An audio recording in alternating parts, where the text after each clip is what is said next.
Dear Mother and Daddy, please all of y'all come and see me. Johnny, Darlene, Alice, come see me. Becky, Sherry, Alice, Janie, come see me. Diana Avira was involuntarily committed to Searcy Hospital in Mount Vernon 40 years ago in 1982. I love y'all with all my heart. I miss you. Love always, Diana. So she was arrested for disorderly conduct in May of 1982. And then she spent 3 months in Searcy.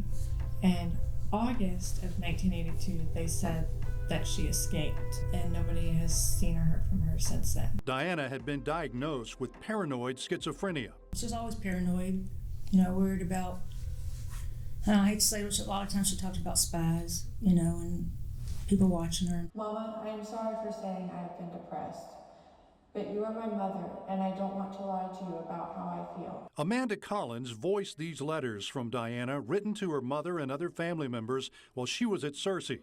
Collins is Diana's niece and has worked the past 2 years trying to find out what happened to her. I started working on it in 2020, and the day I started, it was because my mom was on the Doe Network, and she was upset, and I told her I was just going to find her. The Doe Network is the International Center for Unidentified and Missing Persons.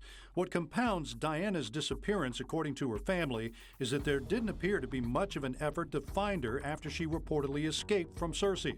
A missing persons report that should have been filed in 1982 can't be found. I've heard from other people that there was a fire, and that destroyed a lot of the records. Amanda filed one in 2020, some 38 years after Diana disappeared. And of course, Searcy shut down, so they brought it to our attention, and I began investigating her as being a missing person. And that wasn't until 2020, though, right? Yes, sir. Records provided by the Alabama Department of Mental Health were vague about her treatment there and her disappearance. We did obtain some files from the Department of Mental Health.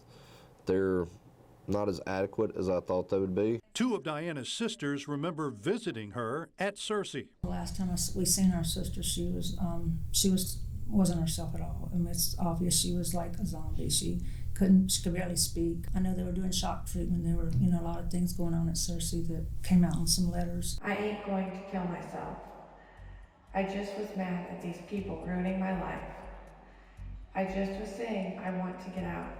I have 2 young sons that need me. Towards the end, that's the last visit I seen was whenever she was coming down that hall, barely walking, like dragging her feet, and my mama being super upset. Her family hopes that modern technology that wasn't available when Diana disappeared can now help them find out what happened to her.